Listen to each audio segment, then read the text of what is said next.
धन्यवाद।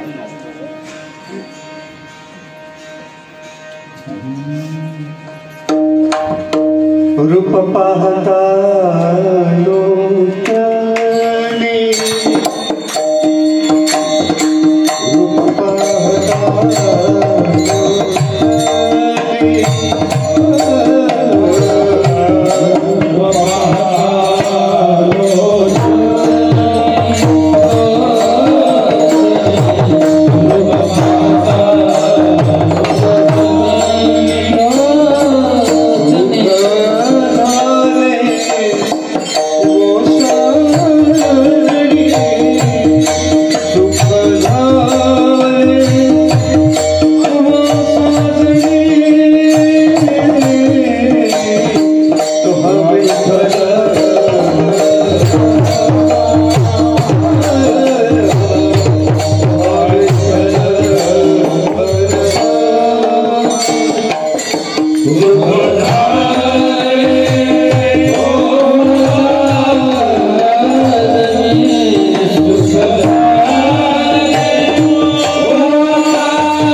हे चिदान देगा देवा, हे चिदान देगा देवा, हे चिदान देगा देवा, हे चिदान देगा देवा।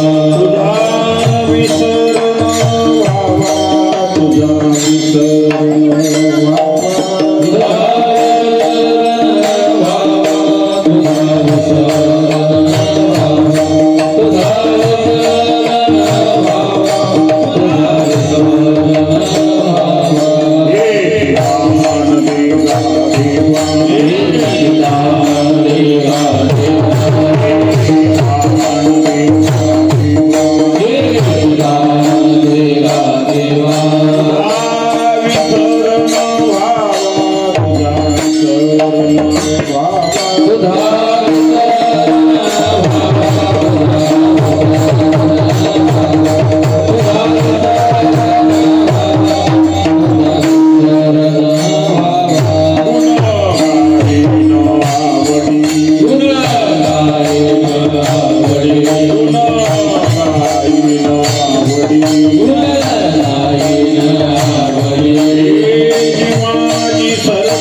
चिदान देगा देवा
तुझा विसर न व्हावा, गुण गाईन आवडी, हेची माझी सर्व जोडी.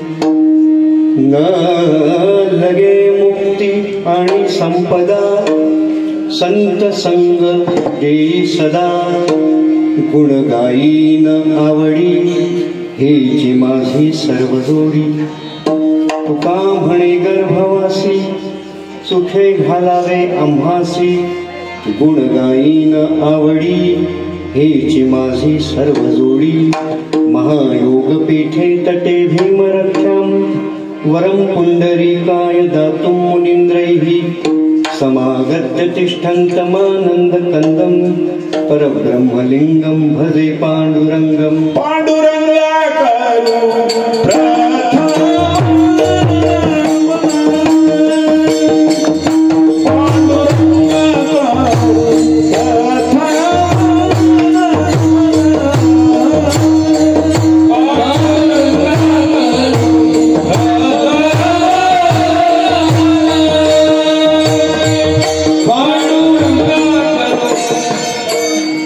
भैरवी महाराज. पांडुरंगा करू प्रथम, पांडुरंगा करू प्रथम.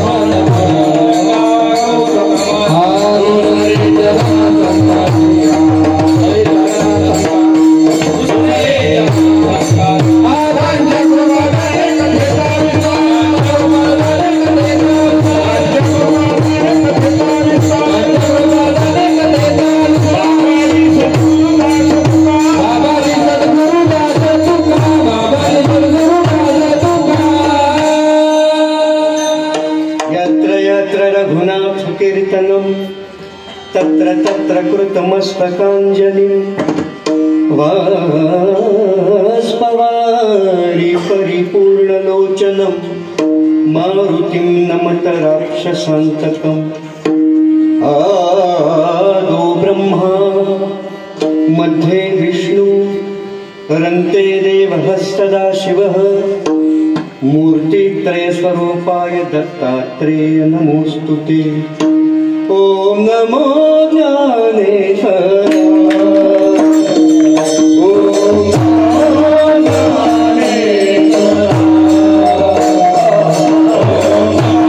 ज्ञानेश्वराय, ओम नमो ज्ञानेश्वराय.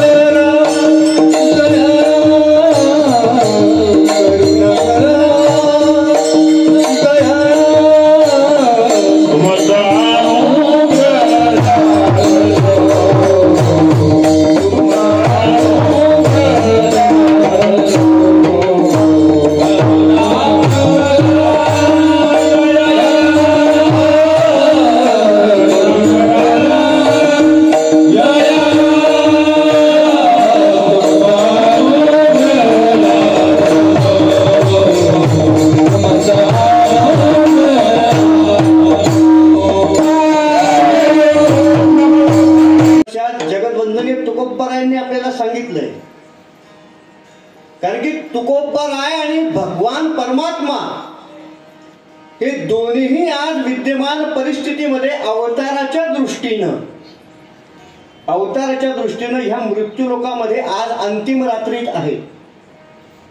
उद्या सकाळी जगदवंदनीय तुकोबाराया भगवान पांडुरंगाच्या संगतीनं सदैव वैकुंठागमन करणार आहेत. आणि गेल्या 8 दिवसापासून साक्षात भगवान परमात्मा जगद्गुरु तुकोबारायांच्याकडे आलेले आहेत. आपण प्रमाण म्हणत बसायचं नाही, कारण की विषय खूप लांबचा आहे आणि विषय पूर्णही करायचा आहे. तर त्याच्यामुळे तुकोबारायांच्याकडे साक्षात परमात्मा यावेळेला त्या ठिकाणी त्यांच्या सोबत आहेत. आणि उद्या जगदवंदनीय तुकोबाराया भगवंताच्या हाताला धरून सदैव वैकुंठ गमन करणार आहेत. त्यांच्या समन्वयातील, त्यांच्या संभाषणातील ही अंतिम रात्र संत आणि भगवंत यांच्या समन्वय झाला तर गीता अवतरित होते. तशाच पद्धतीचं तत्वज्ञान भगवंताच्या कृपेनं या ठिकाणी निर्माण होणार. फक्त आपल्या सर्वांची साथ पाहिजे.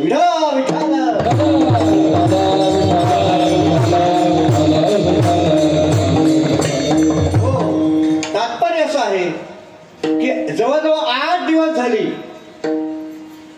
मला असं वाटतं दशमीच्या दिवशी साक्षात परमात्मा पाहुणे घरासी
तुकोबारायांना नेण्याकरता आलेले आहेत.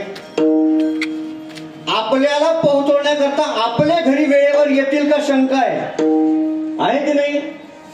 आपला मुलगा मुंबईला असेल, पुण्याला असेल, दुबईला असेल, अमेरिकेला असेल, अन्य कुठे असेल, पण त्याला जर कधी इकडनं अलगद फोन गेला की तुझे बाबा गेले किंवा तुझी आई गेली, तर वर्तमान परिस्थिती प्रत्येकाला माहिती आहे. तिकडनं मुलगा उत्तर देतो काय लागतील ते मी इकडनं ट्रान्सफर करतो, तुम्ही तुमचं करून घ्या. पण साक्षात परमात्मा जगद्वंद्य तुकोबारायांना या ठिकाणी आज स्वतः आमंत्रित करण्याकरता आलेले आहेत. आणि ज्या दिवशी परमात्मा आले त्या दिवशी तुकोबांनी सांगितलं की थांबा, 1 दिवस थांबा, उद्या एकादशी आहे. आणि एकादशीच्या दिवशी आम्ही कीर्तन करतो. वारकरी एकादशीला वारकरी कीर्तन करतात, बाकीचे लोक भजन करतात. आणि असा तो सोहळा साजरा झाला की मग जाऊ. दशमीची एकादश झाली. एकादश झाल्याच्या नंतर भगवंताला सांगितलं म्हणे आता पारणं सोड. कारण की अलीकडे लोक पंढरपुरातही एकादशीला पहाटे पहाटे निघतात. तुम्ही निरीक्षण करा, अलीकडे लोकांचा सिजनेबल परमार्थ झालेला आहे. आपल्या गावचा नाही तसा, पण अलीकडे प्रामुख्याने हे दृश्य पाहायला सापडतं. तर तशाच पद्धतीनं लोक म्हटले द्वादशीचं पारणं सोडा. भगवंतानं द्वादशीचं पारणं सोडलं म्हणे आता थांबा, आणखी काही दिवसात होळी येणार, होळीचाही नैवेद्य गोड ग्रहण करा. सगळं ग्रहण केलं. त्याच्यानंतर करता करता करता आजच्या दिवसापर्यंत भगवंताला तुकोबारायांनी बरोबर आणलं. 1 दिवस करू, उद्या करू, परवा करू, असं करत करत करत उद्याचा जो पवित्र दिवस उजाडला. आणि क्या होते, नाना प्रकारचे युक्तिवाद आम्ही करतो, पण तुकोबाराय श्रीमंत आहेत म्हणून त्यांच्याविषयी इथे आपण जागर करत नाहीत. तुकोबाराय गरीब आहेत म्हणून त्यांच्याविषयी आपण चिंतन करत नाहीत. तर तुकोबारायांनी आपल्या जीवनातलं परमात्मा अशा अलौकिक अवस्थेला नेऊन ठेवला की सांगता येणार नाही. तुकोबांच्याकडे भगवान नंतर आले, पण जेव्हा तुकोबांना असं वाटलं की माझं काम पूर्ण झालं, आता मला व्हेंटिलेटरकडे जायचं नाही, व्हेंटिलेटरवर जाऊन मरायचं नाही, पण मला जायचंय, मी तुकोबा आहे, मी काय सहज जाईल असंच जाईल का? तर तुकोबारायांनी सांगितलं की आता पहिले भगवंताला निरोप पाठवला पाहिजे. तुकोबांनी कसा निरोप पाठवला, कोणाच्या माध्यमातून पाठवला? गरुडाचे पायी, गरुडाचे पायी, गरुडाचे पायी, गरुडाचे पायी,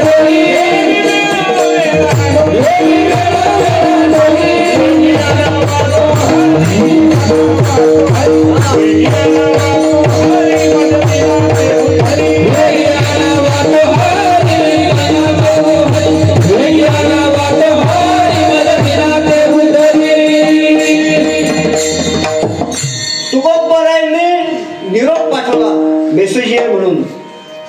आता जसं फेसबुकला आपण करतो तसं ही भाषा लवकर समजते महाराज. तर तात्पर्य असं आहे, तुकोबांनी निरोप पाठवला. कोणाला पाठवला? भगवंताचं जे वाहन आहे गरुड, त्या गरुडाला तुकोबारायांनी संदेश पाठवला आणि त्याच्या पुन्हा पुन्हा नमस्कार केल्या. वेदी आणावा तो हरी. पुन्हा पुन्हा त्या गरुडाच्या चरणी तुकोबा वंदना करतात आणि म्हणतात की स्वतः भगवंताला लवकरात लवकर घेऊन या. गरुडानं सांगितलं की मी बेडरूमच्या बाहेर थांबतो, मला बेडरूमच्या आत परमिशन नाहीये. बेडरूमच्या आत परमिशन नाही म्हणे. बेडरूमच्या आत फक्त भगवंत आणि आदिमाया असते आणि भगवंत येतीलही माझ्या सांगण्यावरून, पण भगवंताला तशी परवानगी नाही म्हणे. का?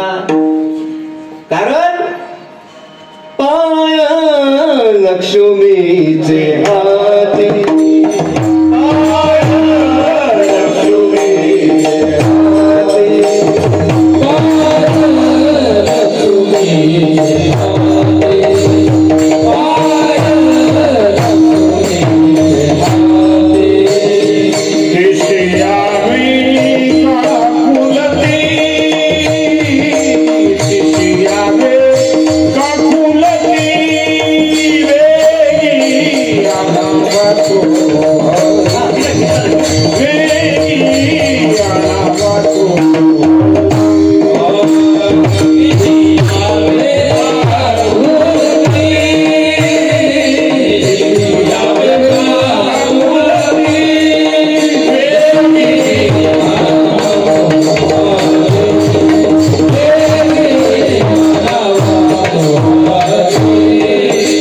पाय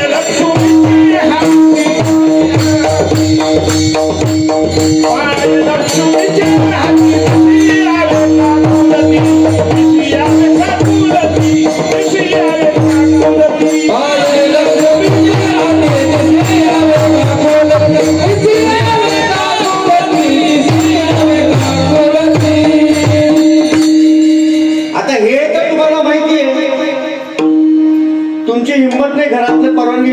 जायची आणि तेच रूपक सांगितले तुकोबांनी की पाय लक्ष्मीचे हाती. भगवंतालाही परवानगी नाही सरळ जायला. सगळ्यांनी प्रयत्न केले म्हणे. मग आता शेवटी तुका म्हणे शेषा. तुकोबारायांनी त्यांचा श्रेष्ठ अवतार प्रथम अवतार शेषाला आवाहन केलं. जागे करा, त्या भगवंताला जागा करा आणि त्यांना सांगा की मृत्यू लोकांमध्ये जगद्गुरु तुकोबारायांचा अवतार कार्य संपूर्ण झालंय. तुकोबांनी जे केलं ते कुणीच करू शकत नाही. वेदांचा अलौकिक अशा प्रकारचा तत्वार्थ गर्भितार्थ वेदांश तो सगळा काही त्या गाथेच्या रूपानं तुकोबांनी प्रकट केलेला आहे. आता तुकोबारायांना हा संसारही गोड लागत नाही, हे मृत्यू लोकही गोड लागत नाही. तेव्हा तुम्ही यावं. आणि मग भगवान आले आणि परंपरेनं आजच्या दिवसापर्यंत त्यांच्यातला संवाद घडला. आणि तेव्हा तुकोबांना भगवंतानं सांगितलं, म्हटले माझ्याकडे आलेल्याला मी देतो अशी माझी ख्याती आहे. माझ्याकडे आलेल्याला मी देतो अशी माझी ख्याती तर आहेतच आहे, पण ज्याला देण्याकरता मी प्रवृत्त आहे मी त्याच्याकडे जाऊन देतो. आणि आज मी तुमच्यावर प्रसन्न आहे, तुमच्या परमार्थाला माझं वंदन आहे. मी तुम्हाला सांगतो की तुम्हाला काय मागायचं असेल ते मागा. तुकोबा अभंगाच्या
की मला काही द्यायचं असेल तर मला एकच द्या, हे चिदान देगा देवा.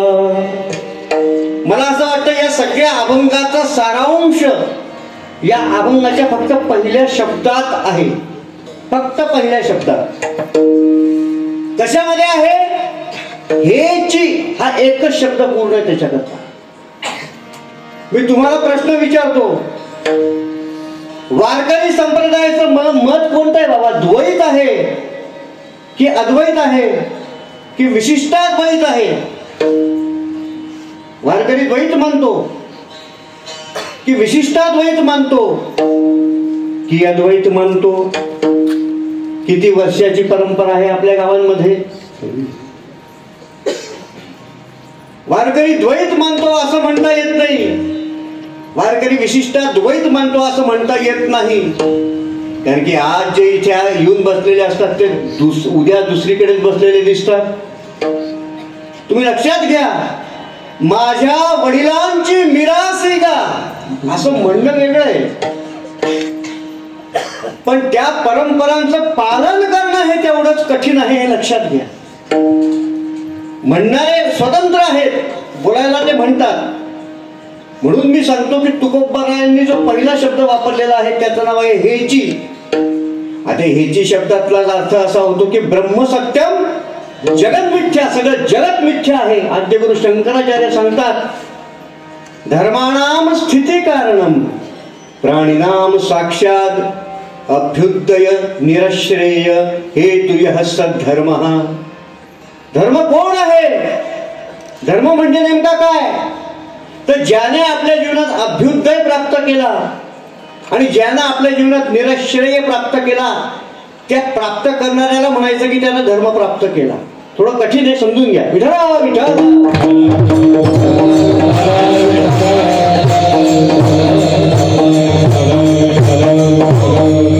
डॉक्टर कसा आहे महाराज? BHMS डॉक्टर बी असतो, MD डॉक्टर बी असतो, चाइल्ड स्पेशलिस्टही असतो. तसा स्पेशलिस्ट कीर्तनकार असला की त्याच्याकडून हे सगळं ऐकून घेतलं पाहिजे. लक्षात घ्या. आला का तुमच्या लक्षामध्ये? ते म्हणतात ना, आमच्या खानदेशात एक म्हण पाठ करून आलो मी महाराज. लेपुडी आणि रायपडी असं ऐकलं मी. आता आलं का तुमच्या लक्षात? काही जरी झालं तर एकच औषध देतात. तर कमीत कमी त्या डॉक्टरची ती स्पेशालिटी आहे, त्याच्याकडे आपण जाऊन आपलं जर कधी मुलाचं म्हणा आणखी कोणाचं म्हणा दाखवलं की त्याचा आजार पाहून त्याला वैद्य तशा पद्धतीने औषध देत असतो. तसं या अभंगाची मागणी नेमकी काय आहे? तुकोबराय सांगतात की या जगामध्ये एको देवो सर्व भूतेषु गूढः सर्वांतर्यामी सर्व भूतांतरात्मा. या जगामध्ये फक्त एक भगवंत रूपी सत्यच आहे आणि भगवंताच्या व्यतिरिक्त दुसरं जेवढं आहे ते कसं आहे? तर सगळं मिथ्या आहे. भगवंताच्या व्यतिरिक्त दुसरं मिथ्या आहे. मग मिथ्या वस्तूला घेऊन मी तरी काय करू? जर मला घ्यायचं असेल तर मी सत्यच वस्तू घेईल, मी मिथ्या वस्तू घेणार नाही. ही एवढी गोष्ट तुकोबराय या हेची या पदानं सिद्ध करतात आणि म्हणतात की हेच, दुसरं मला नको. आणि काय पाहिजे? तुझा विसर देवा, तुझा विसरच होऊ नये. पण भगवंताचा विसर नेमक्या कशा कशा पद्धतीनं होतो त्याचा विचार करा. विठ्ठला विठ्ठल.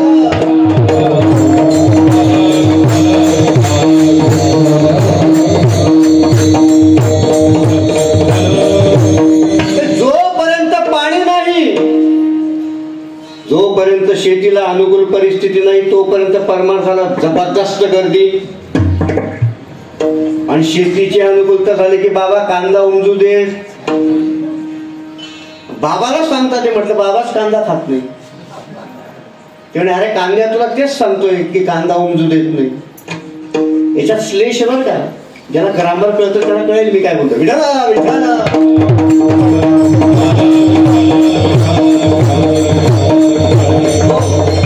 तर प्रपंच जो आहे त्या प्रपंचाचं चिंतन करत असताना जोपर्यंत प्रपंचात अनुकूलता आहे तोपर्यंत जीव परमार्थाकडे प्रवृत्त होत नाही, हे सत्यच.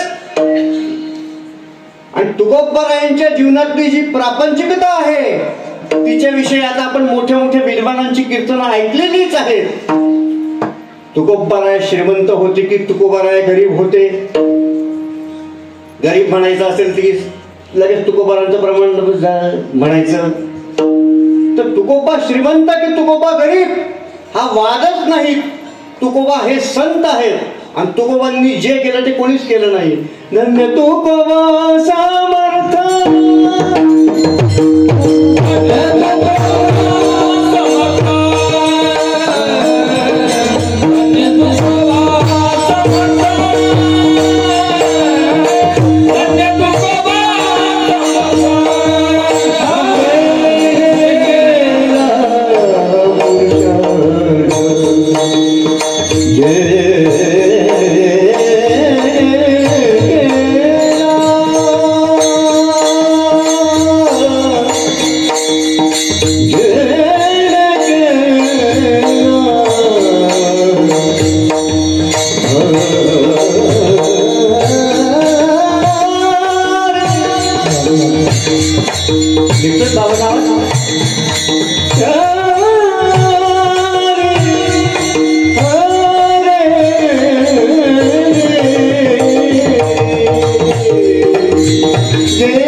या व्यासपीठाला न परवडणार, पण थोडस मी संगीताचा भोगता माणूस आहे.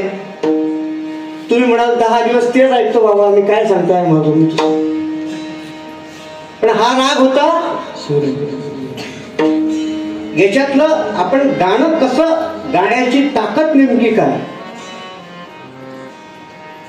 कितनी जुबाने बोले, कितनी जुबाने बोले, लोग हम जोड़े दुनिया में प्यार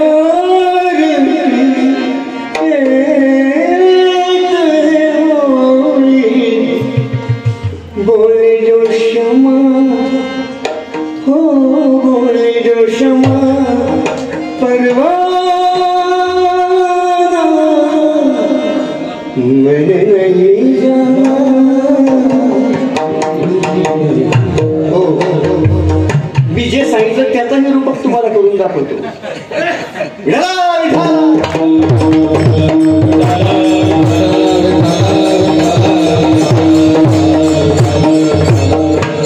तात्पर्य असं आहे की संगीताचा अंग आहे.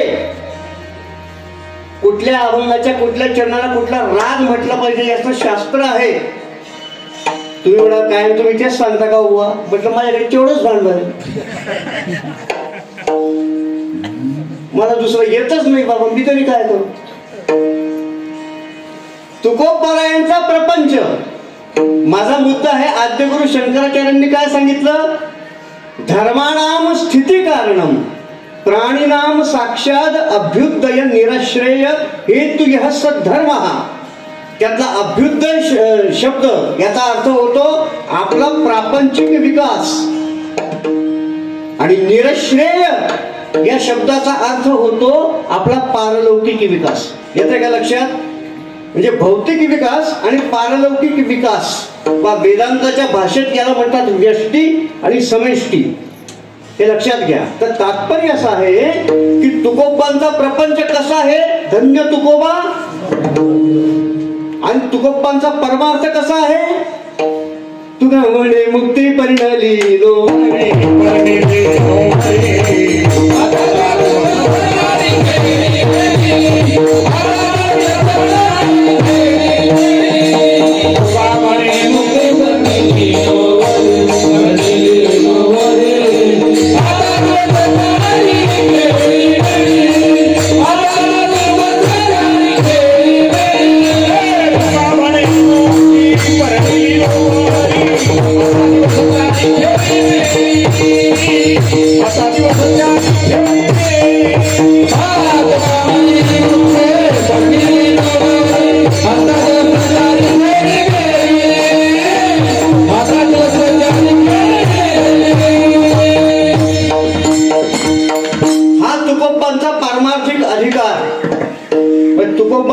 प्रापंचिकही अधिकार श्रेष्ठ आहे आणि तुकोबांचा पारमार्थिक अधिकारही श्रेष्ठ आहे. पण मला असं म्हणायचंय, तुकोबराय म्हणतात की तुझा विसर न व्हावा. आता थोडस गीतेकडे येऊन पहा. गीता सांगत असताना भगवान श्रीकृष्ण परमात्माने भक्तियोगही सांगितला आणि गीता सांगताना भगवंतानं कर्मयोगही सांगितला. मला असं म्हणायचं की तुकोबरायांच्या दृष्टीतून आपण भगवंताच्याकडे पाहतो, पण आपल्याला आणखी भगवंताच्याकडे बघण्याकरता मी एक नवीन दृष्टी सांगतो. कारण की भक्तिशास्त्राच्या दृष्टीने तुकोबा पाहतात म्हणून तुझा विसरण व्हावा हे मान्य आहे. पण कर्मशास्त्राच्या दृष्टीने जर आपण विचार केला तर मग भगवंताला आपण कसं म्हणू शकतो की तुझा विसर न व्हावा. कारण की ज्यांच्यामुळे मंदिरामधला देव सुरक्षित आहे, आला का तुमच्या लक्षामध्ये, अफजल खानाच्या कालखंडामध्ये ज्या वेळेला तो स्वारी करत करत करत करत करत तुळजाभवानीच्या मंदिरात आला आणि तुळजाभवानीच्या मंदिरात येऊन ज्या वेळेला त्यांनी तुळजाभवानी फोडून टाकली आणि उभ्या महाराष्ट्राचा आराध्य दैवत असलेली ती जगदंबा ज्या वेळेला भंगित करण्यात आली, ती भंगित केल्याच्या नंतर तो पंढरपूरच्याकडे गेला आणि पंढरपूरच्या पांडुरंगाची उपासना करणारा शेकडोंचा लाखोंचा समुदाय या महाराष्ट्राच्या मातीत आहे हे तो जाणून होता. आणि तुमच्या आमच्या प्रत्येकाच्या श्रद्धेवर आघात करण्याकरता तो जेव्हा पांडुरंगाच्या मंदिरात गेला, त्याला पांडुरंगाची मूर्ती तोडून फोडून भंग करायची होती.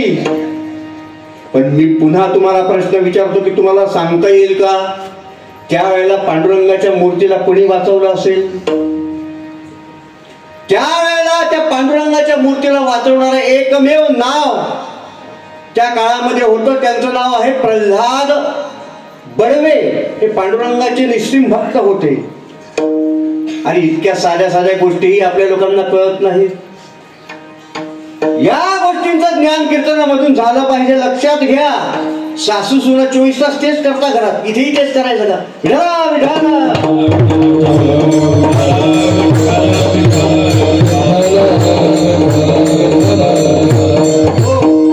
पण माझा मुद्दा आहे की ज्यांच्यामुळे मंदिरातला देव मंदिरात आहे, तो मंदिरातला देव जर कधी मंदिरात राहिला नसता तर आपण कोणीच हिंदू राहिलो नसतो.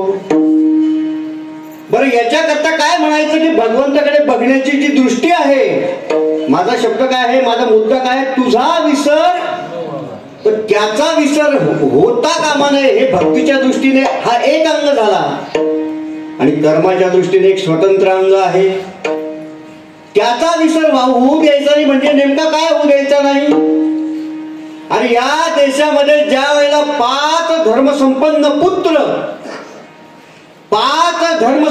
पुत्र ज्या वेळेला विस्थापित अवस्थेमध्ये इकडे तिकडे वनवासामध्ये जीवन कंठत होते, ज्या वेळेला तो स्वतः त्यांचा सारथी होऊन आला आणि त्यानं त्यांना मार्ग दाखवत त्यांचा धर्मरथ संपन्न करून टाकला. मी कशा करता सांगतो आहे, पांडव वनवासी झाले, पांडव अज्ञातवासी झाले, पण पुन्हा पांडवांना राज्य मिळवण्याकरता पुन्हा पांडवांना कर्मच करावं लागलं. हे लक्षात ठेवा. पांडव भगवंताचे भक्त आहेत म्हणून भक्तांना सहजतेनं काही मिळालं नाही.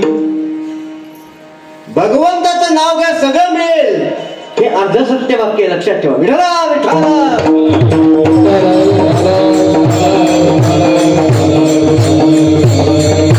तो जन्माला येण्याच्या अगोदर त्याचे 6 भाऊ त्या दुष्ट दुराचारी कंसानं नवजात जन्माला आलेली मुलं एवढ्या मोठ्या दगडावर त्याने उपटून एकेका मिनिटात मारली. स्वतःची सख्खी 6 भाऊ कुठलाही गुन्हा नसताना त्या दुर्जनानं संपवली. पण त्याचा सूड उगवण्याकरता भगवंतानं काय केलं ते त्याच्या घरात जाऊन त्याचा निपात करते झाले. याला म्हणायचं कर्म व्यवस्था. आणि तुकोबाराय सांगतात की अशाच कर्मदृष्टीनं जर त्या भगवंताच्याकडे पाहिलं तर आपल्याला म्हणण्याचा अधिकार आहे तुझा विसर तेव्हा आपण म्हटलं पाहिजे. मला सांगा, प्रभू रामचंद्राच्या मंदिराकरता जे 500 वर्षापासून भगवान प्रभू रामचंद्र एका छोट्याशा टेंट मध्ये राहत होते. किती वर्ष? 500 वर्ष. जो या समग्र विश्वाचा पिता आहे, माता आहे, धाता आहे. पिता हमस्य जगतो माता धाता पितामह. त्या गतिर्भर्ता प्रभु साक्षी निवास शरणम सुहृद प्रभव प्रलय स्थानम निधानम बीज मौर्यम. तुझी असतेने वेदासी बोलणे, तुझी असतेने वेदासी बोलणे, तुझी असतेने वेदासी बोलणे, तुझी असतेने वेदासी बोलणे, तुझी असतेने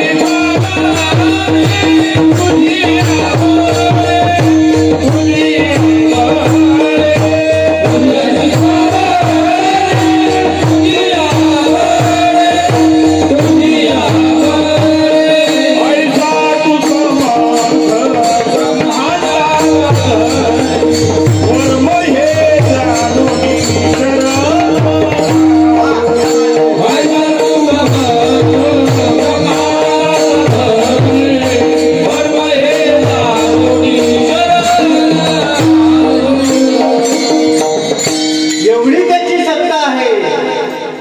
पण त्याच्या सख्या भावांना त्याला वाचवता आलं का? अहो भगवान रामराया 500 वर्ष टेंट मध्ये राहिले, पण भगवंताला स्वतःच घर मिळवण्याकरता याच देशातल्या तत्कालीन सत्ताधीशांनी 13 वकील सुप्रीम कोर्टाच्या समोर उभे केले होते. 13 वकील कशा करता उभे केले? रामाचं अस्तित्व त्यांना मान्य नाही, रामाचं मंदिर व्हायला नको पाहिजे म्हणून 13 वकील सुप्रीम कोर्टात प्रयत्न करत होते. पण तिथेही काहीतरी युक्तिवाद करावे लागले. तिथेही रामरायाचं बर्थ सर्टिफिकेट दाखवावं लागलं.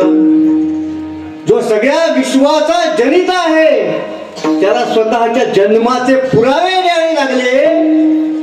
एवढा प्रयत्नवाद, एवढा कर्मवाद त्यांना सिद्ध करावा लागला. सहजतेने तो करणार आहे का? मला असं म्हणायचंय की मंदिरात असलेला तो परमात्मा ज्यांच्यामुळे आहे त्यांचं आपण एकदा स्मरण केलं पाहिजे. मी ऐतिहासिक मुद्दे मांडत नाही, पण अनेकांना असं वाटतं याला इतिहास कळतच नाही. विठाला विठाला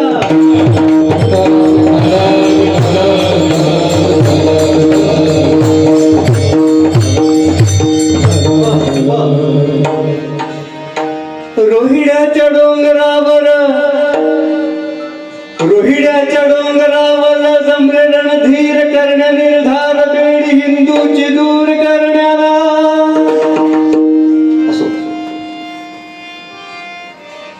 तात्पर्य असं आहे की साक्षात शंकराचा अंश असलेले परमात्मा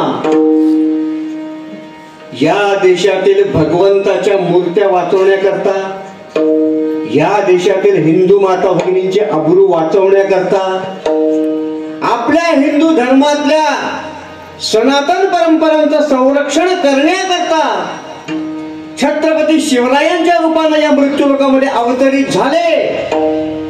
आणि जर ते या मृत्यूलोकामध्ये अवतरित झाले नसते तर तुकोबाराय सांगतात की या मंदिरातल्या देवतेच्याकडे आपण पाहू शकलो नसतो. माझा मुद्दा हा आहे की कर्म प्रधानता जीवाच्या अंतःकरणामध्ये जोपर्यंत उदयान्वित होत नाही, जोपर्यंत तशा प्रकारचं कठीण कर्म करण्याची प्रवृत्ती जीवाच्या ठिकाणी प्रवृत्त होत नाही, तोपर्यंत तुझा विसर न व्हावा.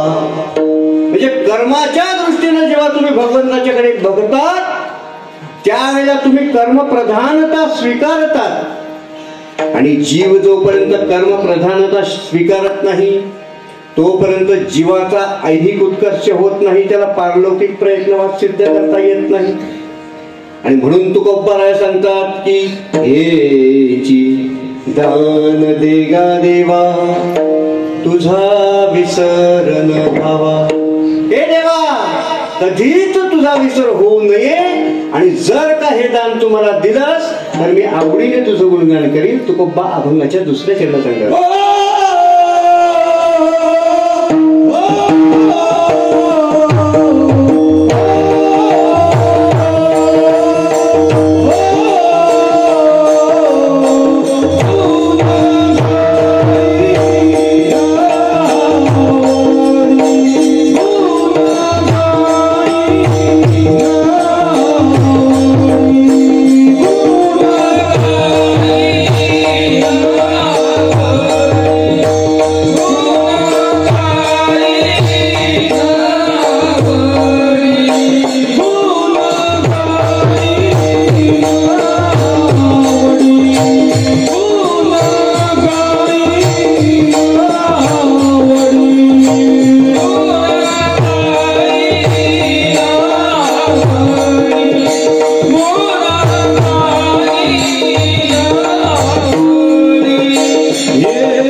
तुकोबराय सांगतात,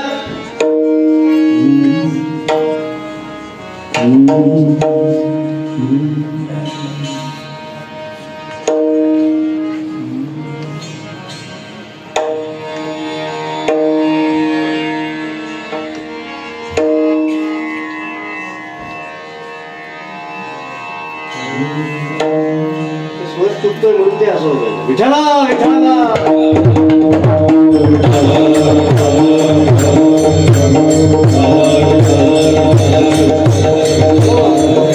तुकोबराय म्हणतात, गुणगायीनं आवडीने भगवंताचं नाव घेणारे किती आहेत खरं सांगा बरं. मी म्हणतो बाबा नेहमीप्रमाणे, आवडीने किती म्हणतात, आवडीने. मला तर आमचा तर दिनरजनी हाची धंदा आहे,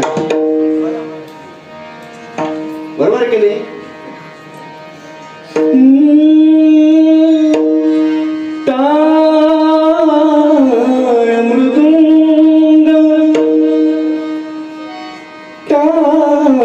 मृदुंग दक्षिणे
भगवंता जर तुझा विसर आम्हाला झाला नाही तर आम्ही आवडीने भगवंता तुझं गुणगान करू, अतिशय आवडीने करू. किती आवडीने आम्ही प्रमाण सांगतो तुम्हाला. भुकेले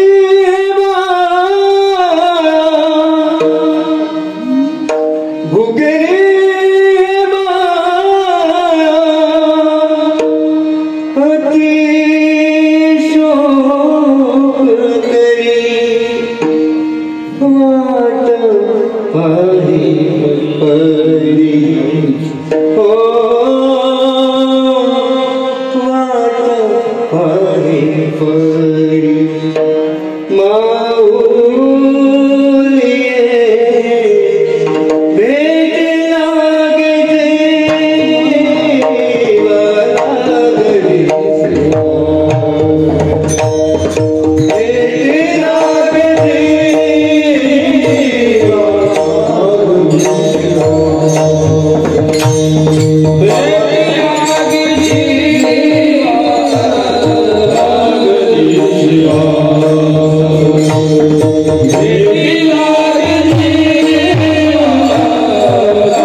रात्री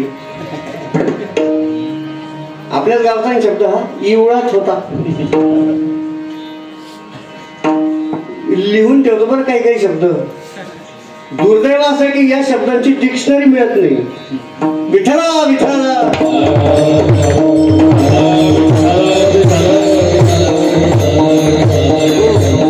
तर तुकोबा म्हणतात की मी भगवंता तुझं गुण गाईन, पण आवडीने गाईन, अतिशय आवडीने हे भगवंता मी तुझं नामस्मरण करीन. पण केव्हा? ज्या वेळेला तू म्हणशील की मी तुझा विसर पडू देणार नाही. आपल्याला भगवंताचा विसर कधी पडतो, कुठे पडतो, नेहमीच आपला आहे. आपण नेहमी दृष्टांत सांगतो. पण तुकोबा काय सांगतात की त्या भगवंताला आम्ही म्हणतो की आम्ही तुझं गुण आवडीने गाऊ, जर तुझा आम्हाला विसर पडला नाही तर. पण धर्माच्या रक्षणार्थ ज्या पद्धतीनं हे परमात्मा आम्हाला तू हे दान दिलंस, हे दान आम्हाला कशा करता पाहिजे? वास्तविक भक्ती जीव कशा करता करतो? कशा करता भक्ती करतो? भक्ती करण्याच्या मागची त्याची भूमिका नेमकी काय आहे? भक्ती करताना जीव कशा करता करतो? एक फक्त मोक्ष. कितीही तुम्ही विचार करून पहा, जीवाचा अंतिम साध्य आहे मोक्ष. त्या मोक्षाच्या प्राप्ती करता जेवढी शास्त्र आहेत, जेवढे पुराण आहेत, जेवढ्या उपासना पद्धती आहेत, त्या सर्वच्या सर्व फक्त मोक्षाच्याच प्राप्तीची कारण सांगतात. पण तुकोबाराया सांगतात की हे भगवंत आम्हाला ती मुक्तीही नको. अभिन्नाच्या 3ऱ्या चरणात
शेरणूवरून आले हे आमचे जनार्दन भाऊ.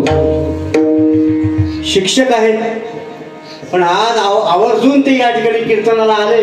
मी दहिवाळवासियांना सूचित करतो की हे मंडळी, हा जो व्यक्ती आहे आध्यात्मिक परंपरांचा अत्यंत सखोल जाणता, फक्त अभंगावरच कीर्तन झालं पाहिजे अशा मान्यतेचा आणि खऱ्या अर्थानं वारकरी संप्रदायाची जी अलौकिक अशा प्रकारची धुरा आहे, ती धुरा समर्थपणे पेलणारा हा साधक. अनेक वर्षापासून त्यांच्याशी माझा परिचय आहे. पण फक्त अभंगाच्या परंपरांचं चिंतन मांडणाऱ्या लोकांचं हा व्यक्ती समर्थन करतो, म्हणून मी वंदन करतो.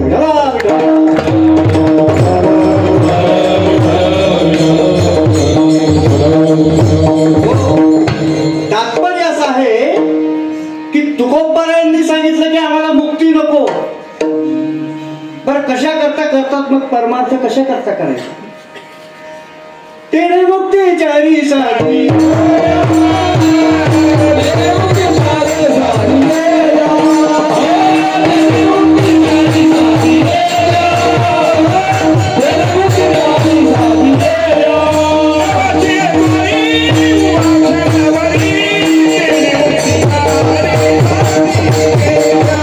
Thank you.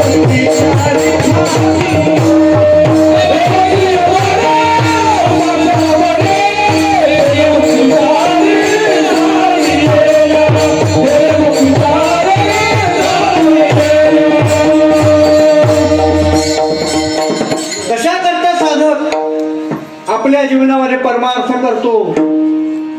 कोणी कर्माचं आचरण करतं, कोणी भक्तीचं आचरण करतं, कोणी आपापल्या भिन्न भिन्न संप्रदायाच्या मान्यतेप्रमाणे आचरण करतं. पण कशा करता करता केवळ मुक्तीच्या करता प्रत्येक जीव आपल्या जीवनात भक्ती करतो. पण तुकोबारायांनी काय सांगितलं, न लगे मुक्ती आणि संपदा.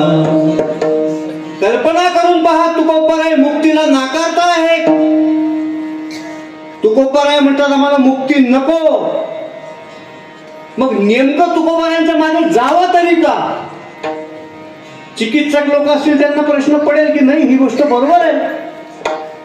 सगळी साधनं कशा करतात? मुक्तीच्या प्राप्ती करतात. वेदांत काय म्हणतो, जीव ब्रह्म ऐक्य ज्ञान होणं म्हणजे मुक्ती प्राप्त होणं. तुकोबाराय सांगतात न लगे मुक्ती आणि संपदा. ज्या दोन गोष्टी तुम्हाला पहिल्या चरणात मी सांगितल्या त्या दोन गोष्टी तुकोबा तिसऱ्या चरणात सांगतात की मुक्ती म्हणजे पारलौकिक निरश्रेय आणि संपदा म्हणजे अभ्युदय निरश्रेय. या दोन्ही गोष्टी तुकोबाराय सांगतात की त्या दोघी गोष्टी मला नको. बरं, जाता जाता मी सांगून जातो, या दोन्ही गोष्टी नको. का नको? कारण की जीव ज्या ज्या वेळेला देवाकडे जातो, स्वातंत्र्यवीर सावरकरांचं एक वाक्य सांगतो. सावरकर असं म्हणायचे की जीव ज्या वेळेला देवाकडे जातो तर देवाकडे जाताना त्याला पहिल्यांदा देश लागतो. देवाकडे जाताना पहिल्यांदा कोण लागतो? देश लागतो, देश. आणि ज्याला या देशाशी काही देणं घेणं नाही, या देशातल्या परंपरांचं ज्याला काही आकलन नाही, त्यांचं पालन नाही, तर धर्माचं मुक्तीचं जे वर्तमान परिस्थितीमध्ये समाजामध्ये भेसळ झालेली आहे. मुक्ती म्हणजे मरण आणि मरण म्हणजे मुक्ती. आलं का तुमच्या लक्षामध्ये? मरण मरण मरण म्हणजे नेमकं काय? मुक्ती मुक्ती मुक्ती म्हणजे नेमकी काय? वारकरी संप्रदाय जगाच्या पाठीवर एकमेव असा संप्रदाय आहे की तो याची देही याची डोळा मुक्तीचा संकल्प करतो. म्हणून वारकरी संप्रदायामध्ये ज्ञानोत्तर भक्ती सांगितलेली आहे. मुक्तीच्या अगोदर म्हणजे मुक्ती याची देही याची डोळा आमच्या संतांना प्राप्त आहे. मेल्याच्या नंतर संत आपल्याकडे मुक्तीची कामना करत नाही वा प्राप्ती मानत नाहीत.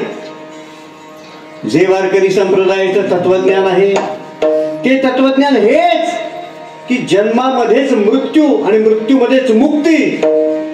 आणि त्या मुक्तीचा तुकोबाराय या ठिकाणी तिरस्कार करतात.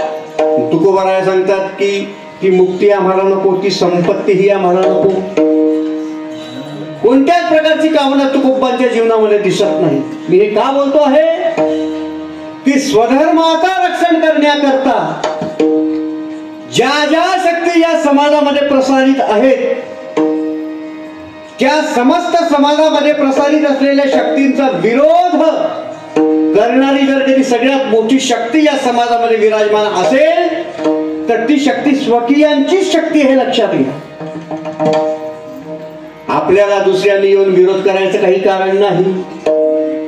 आपले विरोध करायला काही कमी. ज्याला स्वकीय विरोधक असं म्हणतात. मला तुम्ही सांगून द्या, स्वधर्माचं पालन करणाऱ्या छत्रपती संभाजी महाराज स्वतःच्या धर्माचं पालन करण्याकरता त्यांच्या सगळ्या परंपरेनं काय या जगामध्ये दाखवलं परंपरा? मला तुम्ही सांगा, सगळ्या मुघल काळामध्ये जर कधी हिंदू माता भगिनींना पकडून मोगलांच्या समोर हजर केलं गेलं, इतिहास एकदा उघड्या डोळ्यांनी वाचून पहा. हिंदूंच्या पकडलेल्या माता भगिनींना ज्या वेळेला मोगलांच्या समोर आणून उभं केलं गेलं त्यावेळेला हिंदू मातांना सगळ्यात जास्त काय करावं लागत असेल मुसलमानांच्या मुघलांच्या पुढे माहिती आहे तुम्हाला? काय शिक्षा होती हिंदू माता भगिनींना मोगलांच्या समक्ष? तर जेवढ्या हिंदू महिला पकडून आणलेल्या असतील तेवढ्या सर्व हिंदू माता भगिनींना मुसलमानांच्या समोर पहिल्यांदा नृत्य करावं लागत असे. काय करावं लागत असे? नृत्य करावं लागत असे, म्हणजे नाचून दाखवावं लागत असे. त्यांचं ते नृत्य काम बघितल्याच्या नंतर त्या ठिकाणी बसलेले मनसबदार असतील, त्यांचे काही लोक असतील, ते एकेका स्त्रीवर बोट ठेवायचे. अशा प्रकारचा मोगलाई काळ या समाजामध्ये आपल्या इतिहासानं बघितला आहे. पण स्वतःला आधुनिक म्हणवणाऱ्या आजच्या समाजामध्ये काय वेगळं चित्र आहे? आज आम्ही काय वेगळं करतो आहे? त्या काळात गुलामगिरी होती म्हणून आम्हाला करावं लागलं. पण आज स्वतःला पुढारलेले म्हणणारे, स्वतःला सुशिक्षित म्हणवणारे, स्वतः सर्व पद्धतीने उन्नतिमान समजणारे असे लोक काय करतात? तर मुसलमानाच्या बँडवाल्याला बोलवतात, त्याला 1,00,000 रुपये देतात. 1,00,000 रुपये देतात. त्याला त्याच्या गावातनं आपल्या गावामध्ये आपल्या घरापुढे आणतात आणि आपल्या घरातल्या सुलक्षणी अत्यंत कुलवंत असलेल्या वाचस्पती, ज्यांच्या हातांची नख सुद्धा पूर्वी दिसत नसत, त्या माता भगिनी आज त्या मुसलमानाच्या समोर नृत्य करतात. ज्या गोष्टीची लाज वाटली पाहिजे आम्ही त्या गोष्टीचे बोर्ड लावतो. हे आमच्या वडिलांनी शिकवलं का? कुठल्याच प्रकारच्या मान मर्यादा आमच्या समाजामध्ये शिल्लक राहिल्या नाहीत. बरं, हे आम्ही ते बोलणार तर कोण बोलेल? तुकोबरांनी सांगितलं, साधू संतांनी सांगितलं की स्वतःचा धर्म बदल न करता त्यांच्या हाताची नख काढली. ज्या मुखानं ते जगदंब जगदंब जगदंब असं म्हणून उच्चार करत ती जीभ सगळ्या मोगलांच्या समक्ष काढली गेली. ज्या सफाईदार पद्धतीनं 29, 30, 32 वर्षाच्या कालखंडामध्ये फिरला तो औरंग्या, त्या औरंग्यानं त्या अंगाची सगळी लाही सगळी साल चोलली. आळंदीच्या पुढे मरकळ आणि मरकळच्या पुढे तुळापूर. तो तुळापूरचा घाट आम्ही नेहमी आळंदीमध्ये शिकताना त्या ठिकाणी जात असू. ज्या वेळेला इतक्या निर्घुण पद्धतीनं त्या औरंग्यानी 40 दिवस अत्यंत खतरनाक अशा स्वरूपाच्या यातना देऊन त्या संभाजी महाराजांना रान रान रान करून मारलं, त्यावेळेला माझ्या महाराष्ट्रातल्या माता भगिनींनी समस्त मराठ्यांच्याकडे पाहून, शेतात काम करणाऱ्या माझ्या माता भगिनींनी हातातल्या बांगड्या काढून मराठ्यांच्या अंगावर फेकल्या. आणि मग संताजी जाधव नावाचा एक महापराक्रमी वीर पुढे आला. त्यांनी 27 वर्ष औरंगजेबाला पळवलं. 27 वर्ष तो महाराष्ट्रातच आला नाही. विठ्ठला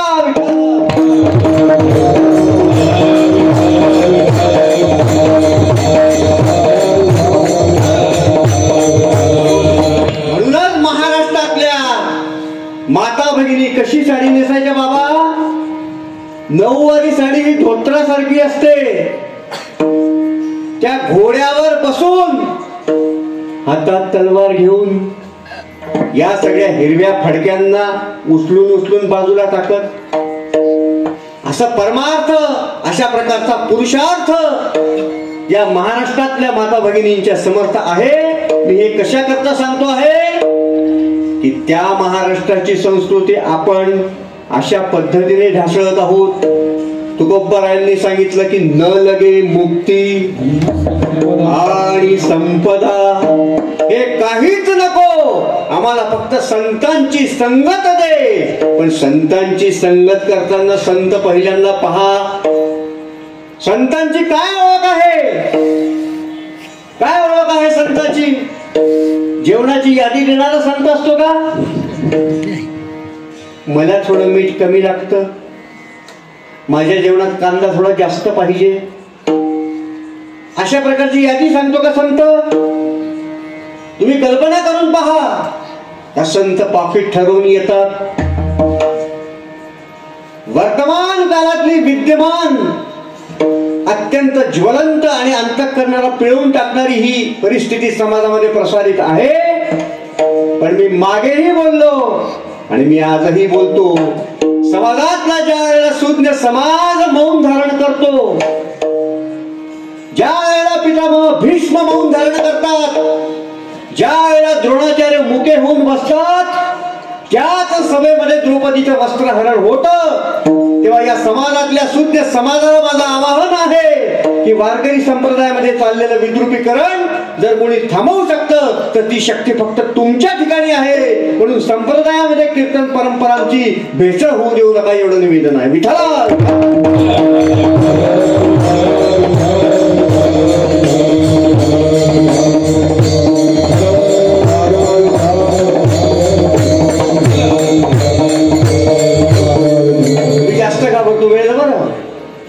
फक्त 5 मिनिटाचा वेळ माझ्याकडे शिल्लक आहे. तुम्ही मला उशिरा जरी चढवलं तरी मी लवकर उतरणार. तुकोबारायांनी सांगितलं की न लगे मुक्ती आणि संपदा. सिग्नल विठ्ठला विठ्ठला.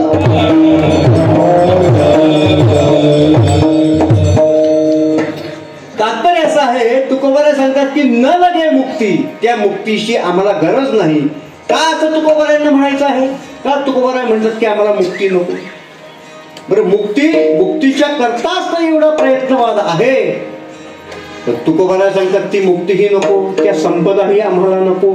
न लगे मुक्ती आणि संपदा, केवळ संतांची संगत आम्हाला मिळाली पाहिजे. पण जर का तो संताचा वेश घेऊन आलेला असला आणि त्याचं मूळ स्वरूप हे रावणाचं असलं, ज्या वेळेला पंचवटीत जानकी मातेच्याकडे रावण येतो, तो येताना वेश संतांचाच घेऊन येतो, पण कृत्य मात्र तो राक्षसाचं केल्याशिवाय राहत नाही. तर त्याच्यामुळे संत हे निरपेक्ष असतात. संतांच्या जीवनामध्ये कुठल्याच प्रकारची कामना नसते. तुकोबारायांचं प्रमाण सांगतो शास्त्रणी. सहज मी आंधळा निराकार पंथे, वृत्ती हे निवृत्त झाले, न जन दिसे तेथे मी माझे हरपलो, आई जेठीच्या तेथे अदृश्य तेथे झाले, अदृश्य तेथे झाले. काही दृश्य जे होते, काही दृश्य जे होते, सुखे मी निरलो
संतांची संगती केल्यावरच आपल्या जीवनातील समस्त दोषांचं निवारण होत असतं.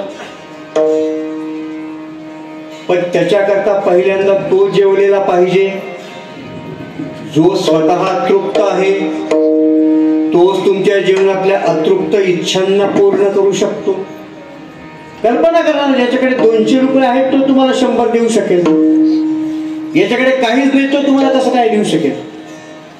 तुम्हाला जर कधी एखाद्याकडून काही मिळवायचं असेल तर पहिल्यांदा त्याच्याकडे ते असणं गरजेचं आहे.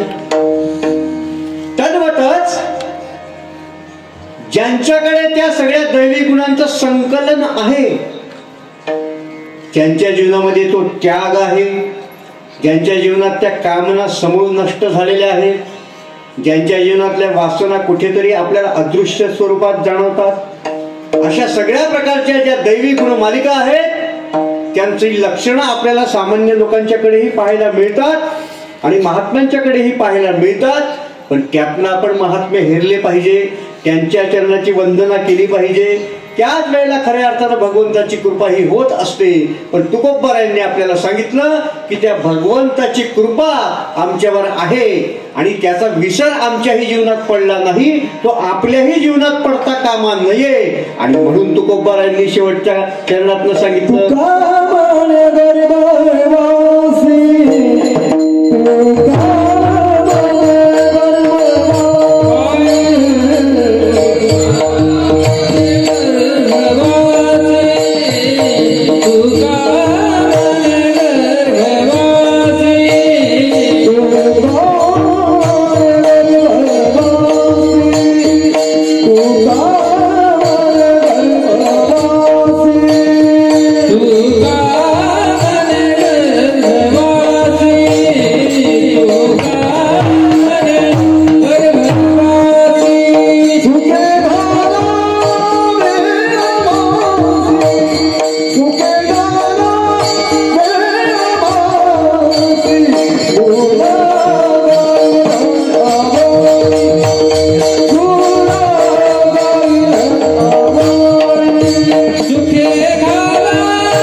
गाईन आवडी हेची माझी सर्व जोडी न लगे मुक्ती आणि संपदा संत संग देई सदा तुका म्हणे गर्भवासी सुखे घालावे आम्हासी गुण गाईन आवडी हेची माझी सर्व जोडी. संतप्पित वेळेत आपल्या या अभंगाचा इत्यर्थ हा भावार्थ मी मांडण्याचा प्रयत्न केलेला आहे.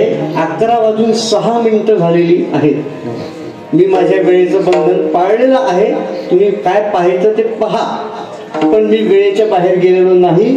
आणि या अभंगाचं चिंतन करत असताना जे योग्य ते जगद्गुरूंचं, ते भगवंताचं, ते सद्गुरू जोग महाराजांचं, ते सद्गुरू सखाराम महाराजांचं, ते वैकुंठवासी मास्तर बाबांचं, अशा पद्धतीनं जे योग्य जे सुयोग्य ते सगळं ग्रहण करून जे दोषास्पद आहे ते माझं मला परत करून खऱ्या अर्थानं ही उपांत्य सेवा उपांत्यतेनं साजरी झाली पाहिजे. या अभंगाचा भावार्थ मी आपणासमोर मांडण्याचा प्रयत्न केला. आणि या ठिकाणी आज मोठे मोठे रथी महारथी सगळेच अधिकारी सगळ्यांचीच नावं मला घेता येतील, पण त्याच्याकरता नंतर परत एक कीर्तन करावं लागेल. म्हणून जे महत्वाचे लोक आहेत त्यांच्याविषयी मी सांगतो. आमचे बाबा आहेत शिवराम बाबा, आपल्या दिंडीचे प्रमुख विणेकरी बाबा. प्रतिवर्षी त्यांचं आपल्याला खूप सुंदर अशा प्रकारचं योगदान असतं. आमचे पखवाजी महाराज अतिशय उत्तम अशा प्रकारचं वादन आहे. आपण स्वतंत्र गाण्याच्या बैठकीत बसू एकदा, मग आपल्याला खरोखर त्याचा आनंद घेता येईल. आमचे राजू महाराज आहेत, आमचे बापू साहेब आहेत, आमचे हे महाराज आळंदीकर, भगवान गडकर, आमचे एकनाथ बुवा आहेत, आमचे शिरोळचे महाराज आहेत, आणि ही धर्मा महाराज आहेत, आप्पा महाराज आहेत. हे सगळेच मान्यवर, त्यात आमचा प्रसाद महाराज आहेत, वाल्मिक महाराज आहेत. या सगळ्या महात्म्यांच्या मदतीनं यांच्या सहकार्यानं ही सेवा मला करता आली. त्यातलं जे योग्य ते भगवंताचं असं गृहीत धरून दोषास्पद मला परत करावं आणि ही सेवा जगद्वंदने तुकोबांच्या चरणी समर्पित करून आपल्या सेवेला या ठिकाणी विरामित करूया. विठ्ठल